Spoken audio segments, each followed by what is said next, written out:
Fly कर रही थी।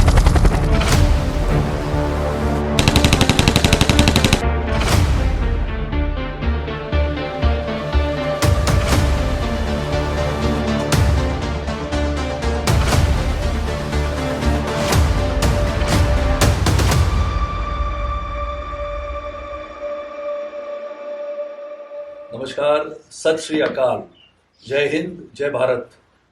आज हम जम्मू के कथियाल के एक छोटे से गांव में आए हैं और जिसको पिछले कई वर्षों से हम सबको इंतज़ार था कि हम ऐसे गांव में आए और जिन्होंने देश की सेवा करते समय अपने प्राणों की परवाह नहीं की, लेकिन देश के सबसे ऊंचाई पे बसने वाली एक पोस्ट जिसको पाकिस्तान ने 1971 में कब्जे में ले के रखा था, ऐसी पोस्ट को पुनः एक बार भारतीय सेना के तभी के नायब सूबेदार बाणा सिंह और आज के हमारे परमवीर चक्र विजेता और कैप्टन बाणा सिंह, इनके घर में मैं आया हूँ, उनके साथ यहाँ पर बैठा हूँ। नमस्कार सर जी। नमस्कार, आपको नमस्कार करता हूँ। और ये ऐसे सैनिक, ऐसे कैप्टन बाणा सिंह जिनको परमवीर चक्र विजेता करके जब ये सम्मान पुरस्कार प्राप्त हुआ तो पूरे देश भर में ये चर्चा हुई कि 1987 की वो लड़ाई कैसी थी।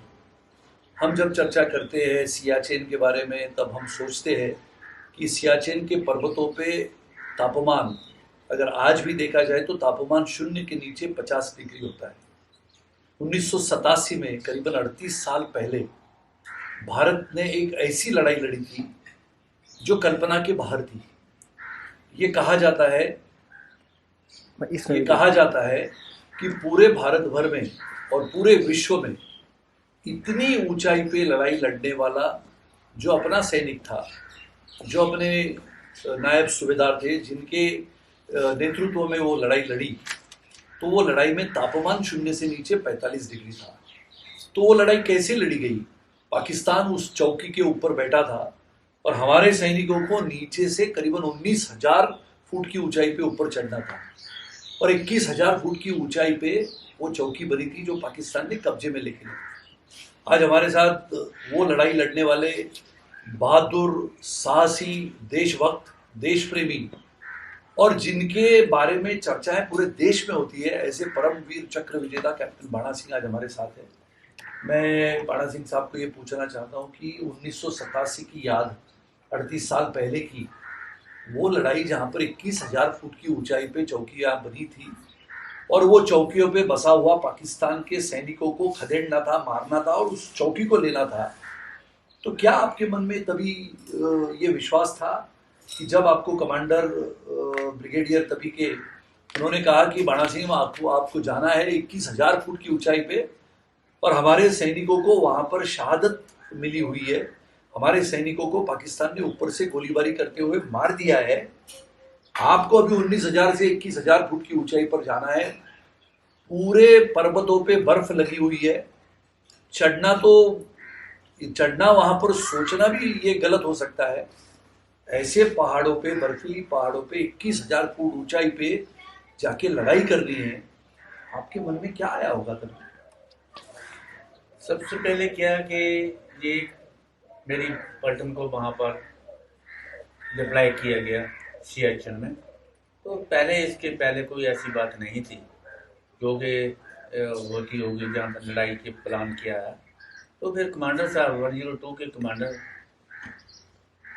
नौग्याल साहब थे, उन्होंने कहा कि तेरा पलटन, सीओ साहब को बोला कि तेरा पलटन कुछ कर सकता है, तो फौज में क्या यस करेगा, बोला ठीक है। फिर उन्होंने एक टास्क दे दिया हमको कि इस पोस्ट को आपने अपने कब्जे में लेना है, मगर इसके बारे में तो कभी सोच भी नहीं सकते। जैसा कि आपने कहा है, ये कहते हैं कि एक तो पॉसिबल होता है, एक इम्पॉसिबल होता है, मगर फौज में रहते हुए एवरीथिंग इज पॉसिबल करके ही उस कार्य को हम पूरा कर सकते हैं। तो जब पलटन पूरी डिप्लाई हो गया तो प्लान बन गया कि हुक्म मिल गया कमांडर साहब की तरफ से कि इस चौकी को लेना है, कैसे लेना है, कैसे जाना है, कैसे प्लान, वो सब कमांडर सीओ साहब ने प्लान किया कि इस कार्य को करने के लिए 2 अफसर, 3 जेसीओ, 57 टोटल 62 आदमी की टोली बनाई। और उसमें मीटिंग शीटिंग जो भी हुई सब कुछ, तो उसमें सीओ साहब ने चूज़ किया कि अफसरों में जाएगा कैप्टन अनिल शर्मा और मेजर वीरेंद्र सिंह जाएंगे टास्क फोर्स कमांडर, और जेसीओ जो होंगे उसमें सुबेदार हरनाम साहब होगा, सुबेदार संसार चंद होगा और नायब सुबेदार बाना सिंह होगा। तो मैं क्या था कि मेरे को, मैं बटालियन क्वार्टर मास्टर था, पूरा चार्ज सीएचएन का मेरे पास था। तो जब ये लिस्टें बनकर गई सीओ साहब के पास, तो उसने बोला नहीं, एक और नाम था निरंजन सिंह नाम, सुबेदार निरंजन सिंह। तो उन्होंने बोला नहीं, इस कार्यक्रम में शमूलियत बाना सिंह को की जाएगी। पता नहीं सीओ साहब के सोच में क्या है। तो रात को हुक्म पास हुआ कि आपको ऊपर से जाना है टनी हेड पर। मैंने बोला ठीक है, चाबी हमने दे दी अपने स्टोरमैन को, अगर बचकर आएंगे तो हैंडी टेकिंग हो जाएगा, नहीं आएगा तो बाद में संभालने वाले बहुत हैं। तो वही हुआ। जब ये सारी टोलियाँ तैयार हो गई तो अभी सब तैयारी कर ली, मगर वहाँ ज़्यादा प्रॉब्लम्स क्या थी कि जाना कैसे, कोई ऐसा साधन नहीं है कि हम पैदल चलकर वहाँ पहुँचेंगे। वहाँ चॉपर जाएगा जिसमें कि वो उसके लोडिंग के ऊपर डिपेंड है, फ्यूल के ऊपर डिपेंड है। अगर इतना फ्यूल होगा, इतना लोडिंग होगा तो तब एक आदमी जाएगा, फिर दो जाएंगे। तो आस्ता आस्ता करके डी इंडक्शन हो गया अंबर और सोनम में। जब वहाँ पर पहुँच जाते हैं तो जाकर एक पॉप टेंट जो कि बाहर से हमने लिए हुए राजू सामान है, वहाँ पर दो दो आदमी के लिए वह बना दिया।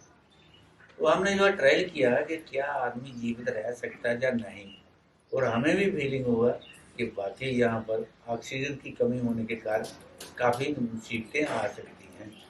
वो तो सभी के लिए बराबर, चाहे जीसू है, क्या अफसर है, क्या जवान है। तो जब ये रात बीत गई, हमने देखने में क्या है, कहते हैं कि ground to map, map to ground. वो तो पता तब चलता है जब ज़मीन के ऊपर आदमी चलता है। बस वो जब ये चीज़ें देखी गई तो सोचा गया कि वाकई मुश्किल है इस चीज़ के लिए। तो हमने क्या, जहाँ कैंप इस्टेब्लिश किया था, तो सोनू से हमने कहा कि ईजी है और बहुत पड़ी है, मगर ईजी है, हम इससे कर लेंगे। अपना आइडिया बनाया मेजर वीरेंद्र साहब के साथ कि सर हम सोनम से डायरेक्ट क्यों नहीं चढ़ते, मगर कह तो दिया, अभी चढ़ना कैसे। तो क्या किया कि पूरी नफरी जो है वो सोनम से डायरेक्ट चढ़ने के लिए ऐसा था कि स्लोप था, हम चढ़ सके। मगर आप मानोगे, रात को 8 बजे से सुबह 4 बजे तक 200 मीटर नहीं चढ़ पाए। क्रैब्स ही क्रैब्स हैं, क्योंकि क्रॉस करने, हालांकि सारा साजो सामान साथ था, और होल्डिंग लैडर भी थे, दूसरे लैडर भी थे, फ्लेक्सिबल लैडर थे जो कि बड़े हल्के होते हैं, तो वो डालकर हम क्रैब्स को भी पार कर सकते हैं। मगर कोशिश बहुत किया, मगर नहीं कर पाए उस चीज़ को।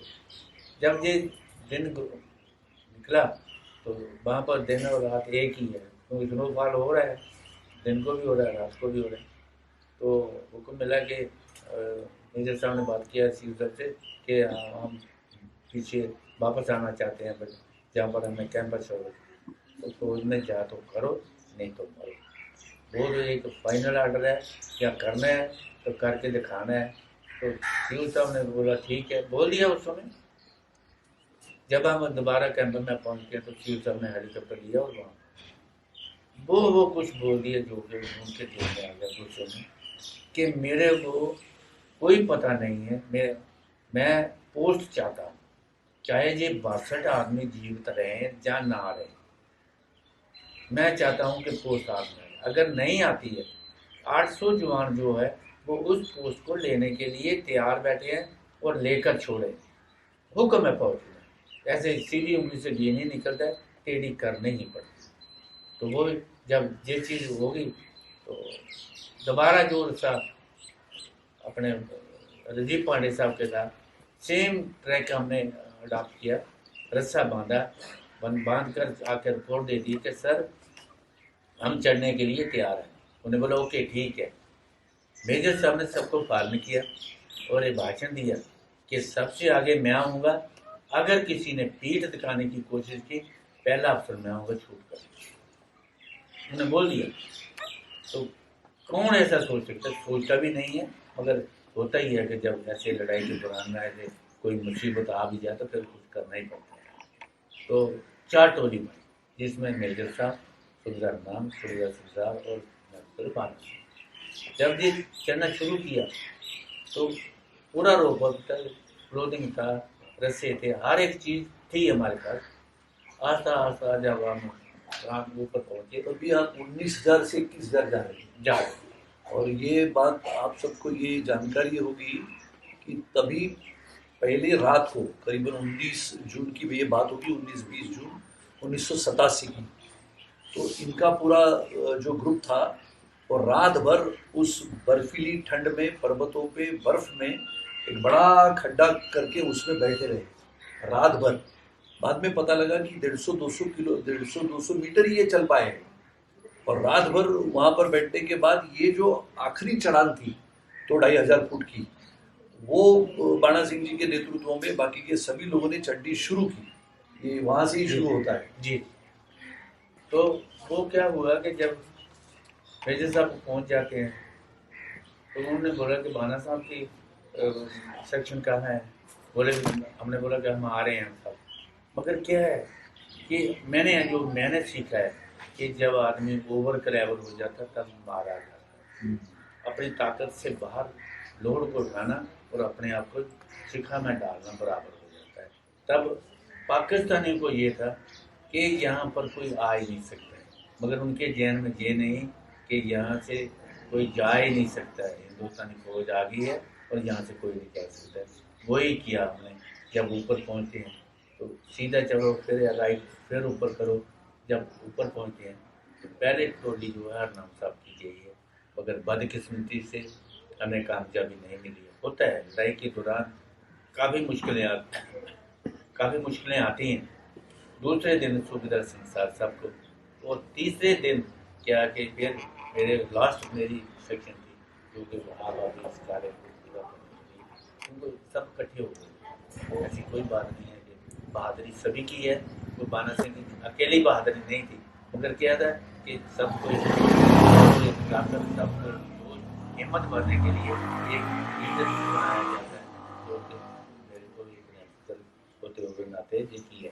तो जब हमने उसके नज़दीकी हजर कर ली तो वो उन्होंने क्या देखा कि वो गड्ढे में कोई ऐसे पिलबॉक्स नहीं है, कोई कुछ नहीं, सिर्फ ट्रेंचेस बने हैं, निकालो, साफ करो और उसमें बैठ कर फायर करो। बना उनका भी कुछ नहीं, सिर्फ एक हट था जहाँ पर वो जब देखा कि दुश्मन ऊपर पहुँच गया है तो उन्होंने भागना शुरू किया। कुछ लोग तो बंकर था उसमें चले गए और कुछ लोग भागकर अपने पाकिस्तान की साइड में चले गए। जब वहाँ पहुँचे हैं तो हुक्म मिला था कि जीवित पकड़ कर लानी। अगर करना, कराना और देखना, सुनना, सुनाना, ये तब पता चलता है कि मैंने क्या कहा। तब मेजर साहब ने कहा कि हम पकड़ कर, मैं कहा जो आदमी अंदर जाएगा वो वापस नहीं आ सकता है। कुछ इंजर्ड भी हैं, हाय हाय कर रहे हैं, उनको ब्लीडिंग से हमें पता चला। तो बोलते हैं कि फिर मैंने बोला सर एलर्जी लगाओ, शर्ट रेस्ट करो, ताकि जो अंदर भी है तो बाहर से चिट नहीं। सेम हमने कंडीशन, सेम से हाथ में जब बांध उनको बाहर कर दिया तो ऊपर आए तो तब मेजर साहब ने बोल दिया कि उनका हमारे कब्जे में आ गई है। तो क्या सब बाहर आ जाते हैं। तो फिर क्या हुआ कि उधर से अंधेरा भी होने शुरू हो गया। तो सारा ये मैसेज पास हो गया और कहा कि इनको कुछ आदमियों को रात आगे ऊपर रखा जाए ताकि दुश्मन दोबारा हमको तय करके ना आ जाए। अगर आएगा भी तो कम से कम कैजुअल्टी होगी, मगर क्या कि जो थोड़े आदमी वहाँ पर रात भर रहे वो डटे रहे। हम ना तो पाकिस्तान ने हलचल की ना हमने की, क्योंकि हमें भी पता था कि अगर चढ़ने का रास्ता एक ही है, एक ही साइड से राइट साइड से चलेंगे तो हमने उनको चढ़ने नहीं देंगे। तो ये सारे कार्य हमने उस रात में पूरा किया। हमने अपने ड्यूटी को सरे अंजाम दिया। जो कमांडरों का उच्च अधिकारी को हुक्म था हमने उसको पालन किया है और हमने आगे सरकार ने हमारे लिए क्या सोचा है। तो ऐसा था कि बाणा सिंह साहब से चर्चा करते समय उनकी बहादुरी का ये किस्सा उन्होंने जो हम सबको बताया, इसके ऊपर अगर हम नज़र डालते तो ये पता लगता है कि 1987 की वही सिलतारों के पर्वतों पे हुई लड़ाई ये भारत के इतिहासों में पन्नों में लिखी गई है। और ये पन्ने जब हम खोलते हैं आज की युवा पीढ़ी के लिए, कि उनको भी ये जानकर एहसास होगा कि ऐसे बहादुरों ने, बहुत सारे सैनिकों ने अपने इस देश की भूमि को सुरक्षित रखने के लिए अपने प्राणों का बलिदान दिया है। अब ये ऐसे बहादुर थे, जो साहसी वीर थे, जो 21,000 फुट की ऊंचाई पे लड़ते हुए अपनी जो पोस्ट थी, जिस पोस्ट को पाकिस्तान ने 1971 के युद्ध में अपने से छीन के लेके उसको नाम रखा था कैद पोस्ट। ये कैद पोस्ट मोहम्मद अली जिन्ना के नाम से जानी जाती थी। और 1987 में ये जब पोस्ट हमने वापस बाणा सिंह के नेतृत्व में वापस ली, तो सरकार ने और भारतीय सेना ने उस पोस्ट का नाम आज भी बाणा सिंह इस नाम से जाना जाता है। यानी परमवीर चक्र मिलने के बाद भी ये सर्वोच्च सम्मान है कि विश्व में सबसे ऊंचाई पे, जैसे माना जाता है कि एवरेस्ट के जैसी इस पोस्ट को माना जाता है, और 21,000 ऊंचाई पे, आप विचार करो 21,000 फुट की ऊंचाई पे चढ़ते जाना और शून्य से नीचे 45 डिग्री टेम्परेचर में लड़ाई करना, वहां पर बैठे हुए सैनिकों को मार गिराना और उस पोस्ट को पुनः एक बार भारतीय सेना के हाथों में लाना, और उस पोस्ट को आज तक पिछले 38 वर्षों के बाद भी उस पोस्ट को जाना जाता है, तो हमारे कैप्टन बाणा सिंह के नाम से जाना जाता है। और इसके लिए ये बहादुरी की लड़ाई थी। और वहाँ पर तो ऐसा कहा जाता है कि बर्फीली ठंड में बर्फबारी हो रही थी और वहाँ पर छोटे छोटे खड्डे दिखाई देते थे, लेकिन बर्फीली ठंड में, बर्फीली हवा में, बर्फीली जैसे कि बर्फ उड़ रहा था रेत के जैसा, तो अगर वो गड्ढा तुम्हारे को दिखाई नहीं दिया और गड्ढे में गिर गए तो करीबन 500-600 फुट नीचे चले जाओगे। ऐसे हुआ करता था वहाँ पर। नहीं ऐसे तो जो लोग कहते हैं कि गड्ढे हुआ करते थे, नहीं, गड्ढे छोटे छोटे गड्ढे है ना, इतना नहीं। वो तो क्रेवस आ गए ना। हाँ। वो क्रेवस राइट साइड में है उनके। अच्छा, राइट। उधर क्रेवस नहीं। तो ऐसे परिस्थितियों में सैनिकों को अपनी बंदूकें, अपनी बारूद, ये सब लेके वहाँ पर चढ़ाई करना और पाकिस्तान को मार गिराना, ये जो बहादुरी है, ये शौर्य है, इसका जीता जागता जिंदा उदाहरण अगर कोई है तो हमारे कैप्टन बाणा सिंह है। परमवीर चक्र विजेता जो इस देश के इतिहास में 21 है, उसमें से 3 आज जीवित है। और हमारे एक मेजर राघोबा राणे थे, उनको भी परमवीर चक्र मिला था 1947 के युद्ध में, वो भी जीवित थे। उनका देहांत साधारण 1990 के काल में हुआ था। तो ऐसे परमवीर चक्र विजेता जो जीवित है, जिनकी बहादुरी, जिनका साहस, जिनकी निष्ठा, जिनकी देशभक्ति, जिसकी चर्चाएं हिंदुस्तान के गलियारों में होती है, लेकिन स्वयं हमको आज कैप्टन बाणा सिंह को दूसरी बार मिलने का मौका मिला। एक बार हमारे न्योता देने के पश्चात कैप्टन बाणा सिंह मुंबई आए थे और आज हम उनके गांव में कतियाल में आए हैं। देश ये कभी कभी सोचता है, आज की युवा पीढ़ी जब हम देखते हैं कि युद्ध में, साहस में, देश प्रेम के लिए हम बातें तो बहुत करते हैं, सभी जगहों पे हम जाते हैं, लोग चर्चा करते हैं देश के बारे में, लेकिन 15 अगस्त और 26 जनवरी को ही देश के सभी युवाओं को हमारे सैनिकों की याद आती है। 15 अगस्त तो हो जाता है, 26 जनवरी हो जाती है, और हम हमारे देश के प्रति सम्मान रखने वाले, देश की सुरक्षा देने वाले हमारे सैनिकों के प्रति सम्मान देने की भाषा सिर्फ ये 2 दिनों में करते हैं, उसके बजाय हमने हर रोज करने की आवश्यकता है। हम जानना चाहेंगे हमारे कैप्टन बाणा सिंह से कि आज की युवा पीढ़ी जो ये हिंदुस्तान में, भारत में, आधुनिक भारत में आगे जाने की स्थिति में है, उनको अमेरिका का आकर्षण है, उनको ये भी लगता है कि अपने पड़ोसी देश क्या करते हैं उसके बारे में भी उनको आकर्षण है, लेकिन अपनी धरती, अपनी भूमि, अपना देश, इसका आकर्षण जिस दिन अपनी युवा पीढ़ी को हो जाएगा और देश सर्वप्रथम, ये जब वो मानने लगेगा, तब पूरी दुनिया में, पूरे विश्व में भारत क्रमांक 1 का देश बनेगा। ऐसे आपको लगता है? बिल्कुल ठीक कहा जो आपने, वो तो ठीक है। आज जो युवा पीढ़ी है, यही एक हमारे एक वो कहते हैं, जब पौधे को प्लांटेशन किया जाता है तो उसका यही एम होता है कि इससे अच्छा फल प्राप्त हो और हम वो खाएं और दूसरों भी खिलाएं। वही हमारे बच्चे हैं, वही हमारी सोच है। बहुत टेक्नोलॉजी आगे बढ़ गई है, मगर कुछ जो कमियां हैं उसको हमने पूरा करना है। सब ने मिलकर फिर देश को आगे चलाने का हमने प्रयास करना है। नहीं, आज की जो युवा पीढ़ी है, जो कंप्यूटर में है, टेलीफोन में है, ये तो करना ही चाहिए क्योंकि बाकी के देश भी उसी में आगे चल रहे हैं, लेकिन देश के प्रति सच्ची श्रद्धा हो, सैनिकों के प्रति सम्मान हो, अपने दिल में तिरंगा अपना लहराते रहे। इसके लिए अपनी देश की युवा पीढ़ियों के लिए आप जैसे बहादुर सैनिक जिन्होंने जिंदा रहते हुए परमवीर चक्र को हासिल किया है, परमवीर चक्र हासिल करना बहुत सारे लोगों को पता भी नहीं होगा कि देश के युद्ध में, यानी जब देश अपना युद्ध में जाता है तो सर्वोच्च सम्मान जो मिलता है वो परमवीर चक्र इस नाते मिलता है।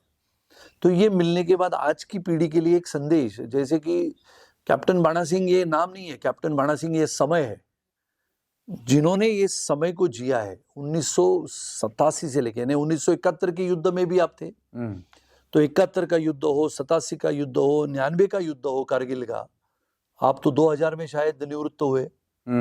तो 32 साल की लंबी आपकी सर्विस भारतीय सेना के लिए आपने दी। तो इसके बाद की ये 26 साल आप देखते हो आज की नौजवान पीढ़ी, इस पीढ़ी को आप जैसे बहादुर ने संदेश देने की आवश्यकता है। तो आप उनको क्या संदेश देना चाहते हो? हम तो यही चाहते हैं कि आज के जो युवा पीढ़ी है वो देश को आगे चलाने के लिए उनके दिल में अठानी हो, उनकी सोच ऊंचे दर्जे की हो। बेशक कुछ भी दूसरे देश भी तरक्की कर रहे हैं, हमारा देश भी तरक्की कर रहा है, इसमें कोई दो राय नहीं है, मगर जो कमियां पेशी हैं उनको दूर करने के लिए हम एकजुट हो जाएं और तभी युवा पीढ़ी इस देश को आगे चलाने के लिए एक कामयाब होगी और एक अच्छा रिजल्ट जो हमें मिलेगा। ये थे हमारे कैप्टन बाणा सिंह, जिनको मिलने के लिए हम इतने दूर मुंबई से जम्मू से ये कथियाल गांव में आए।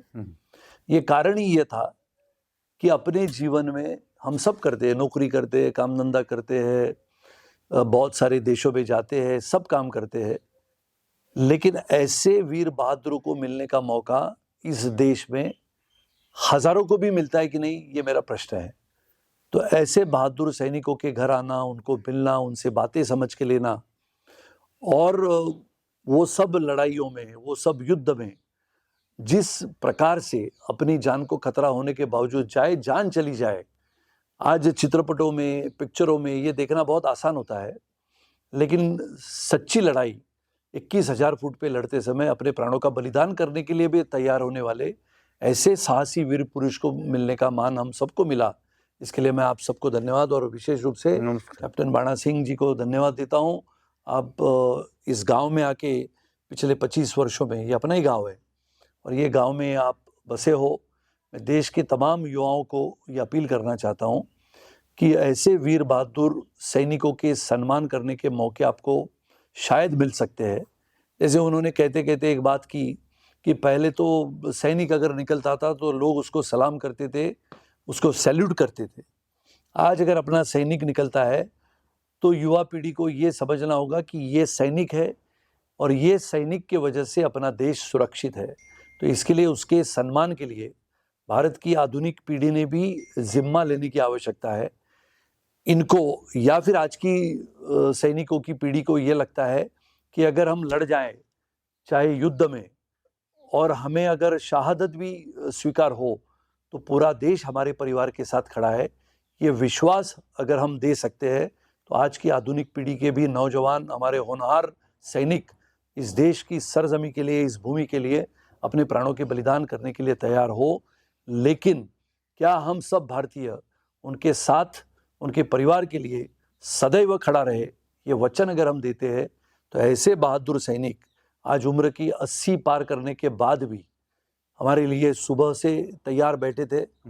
मैं बाणा सिंह साहब को धन्यवाद देता हूँ कि ऐसे सैनिकों के प्रति सच्ची श्रद्धा, सच्चा सम्मान हम रखें तो भारत एक आधुनिक भारत तो बनेगा, लेकिन भारत एक जिंदा दिली की मिसाल बनेगी और हर भारतीय के दिल में तिरंगा न बल्कि सिर्फ 15 अगस्त और 26 जनवरी को, बल्कि हर रोज अपने दिल में अपना तिरंगा लहराता रहेगा।